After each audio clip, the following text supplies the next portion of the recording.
Should the GOP rescue Nancy? I'm Scott Ott, and this is Bill Whittle Now. Bill, Nancy Pelosi seems possibly to be in jeopardy. Her House speakership far from assured, as already 16 members of the House, Democrats all, have come out to say that they will not support her speakership, and she has to hold at least all but 14 of her members, her caucus, in order to be reelected as Speaker of the House after a hiatus briefly during which Republicans, in a distinguished manner, of course, ruled in the House.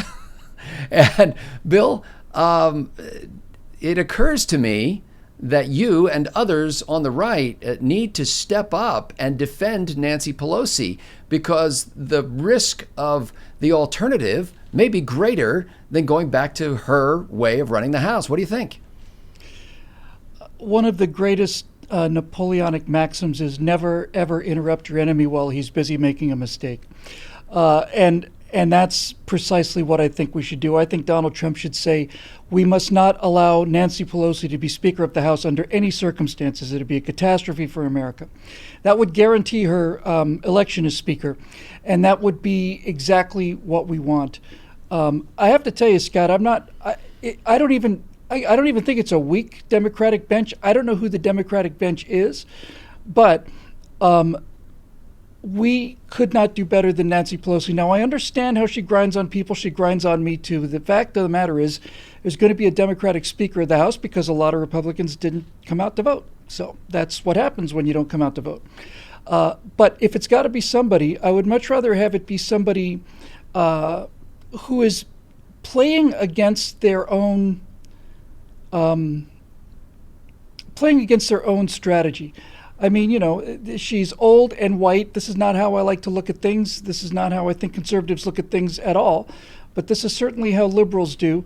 And she's just a little bit batty, I think it would give the Trump Twitter grinder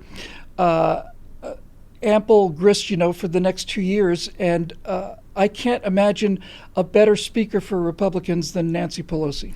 In 2010, when Republicans swept into the House in a big way, I think picked up something like 62 seats, the RNC replaced its campaign banner that was on its building that had said "Fire Pelosi" with one that said "Hire Pelosi." And so I'm wondering whether they're starting to think that way now. But Bill, let's look at the other side of that. Maybe getting somebody who has the support of people like Alexandria Ocasio-Cortez, the rookie representative from New York, maybe getting that kind of person as the Speaker of the House on the Democrat side would actually do more to divide the Democrats and perhaps be better for Republicans, no? Well, if you could get her, I'd swap Pelosi for her. But I can't think of many other people I'd swap Pelosi for. I would swap it for her because she's just a gold mine of a landmine is what she is. She's just everything that comes out of her mouth is just remarkable opportunity for people to rebut with any kind of sense of reality. But I don't think that's likely to happen for obvious reasons. I think that, Scotty, we've been talking about this quite a bit. The Democratic Party is in danger of losing. They lost it during the 2016 election. They're in danger of permanently losing, or at least for a generation or two, the working people, blue-collar workers. And as I've said before, that's not just a voting bloc, that's their entire identity. So I think this is a consummation devoutly to be wished. I think that the Republican Party values are far more in line with working people than the Democratic Party, which over the course of 30 years, the Republicans used to be the party of Thurston Howell III, and the Yacht Club, and now the Democrats are the party of billionaire tech giants. I'd much rather have working people on my side. And Nancy Pelosi not only doesn't know how to connect with the Democratic blue-collar working base, she's the antithesis of it. She's everything that they can't stand. She's open borders. She's anti-gun. She's a big, giant California liberal.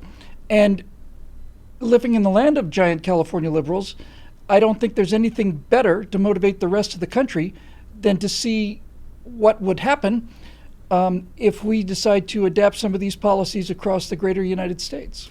Wouldn't it seem, though, that the, forgive the term, geezer Republican leadership would probably be better off dealing with a woman who, number one, they know, number two, who knows the processes of the House and knows how to conduct herself as the Speaker of the House, number three, and not many people know about this because she's 106 years old, but before she came to Congress, she was a stay-at-home mom of 5 children. She's a devoted Catholic, and she's wealthy. Doesn't that seem like the kind of person that Republicans can work with? Well, I don't think anything that she's done prior to becoming Speaker of the House the first time has any relevance to anything. I think Nancy Pelosi is a dreadfully out of touch person, and her remark about the Trump tax cuts returning, $1,000, $2,000, what she called that, peanuts, was it? She said, he's giving them peanuts. That's what she thinks. Sometimes things have to get worse before they can get better. And the clearer the decision between California limousine liberalism versus, practical growing economy, the clearer that difference becomes, I think the stronger things get for Republicans. And if we don't do something about the demographic trends, and right quick, then it's just a matter of time. If people like Nancy Pelosi can be used by Donald Trump to show exactly what we shouldn't be doing, and we get another 2 years of 4% economic growth, despite the fact the stock market took a big hit, I'd much rather have a healthy 4 or 5% economic growth than a soaring stock market by a wide margin. Then we'll see. We'll see whether regular working people have been given enough of a pull with the carrot of high economic growth to go along with the push of the walk away movement. And Nancy Pelosi, I think, represents the biggest push that's on the table right now. Quick final question, because we're up against traffic and weather on the 9s. We have one person who is a comparable leader in the Democratic Party, and you're right, there's no bench, but the only other leading person in the party, another woman, and certainly you would want to have a woman because of so many women got elected from the Democratic side to seats in the House, Hillary Clinton.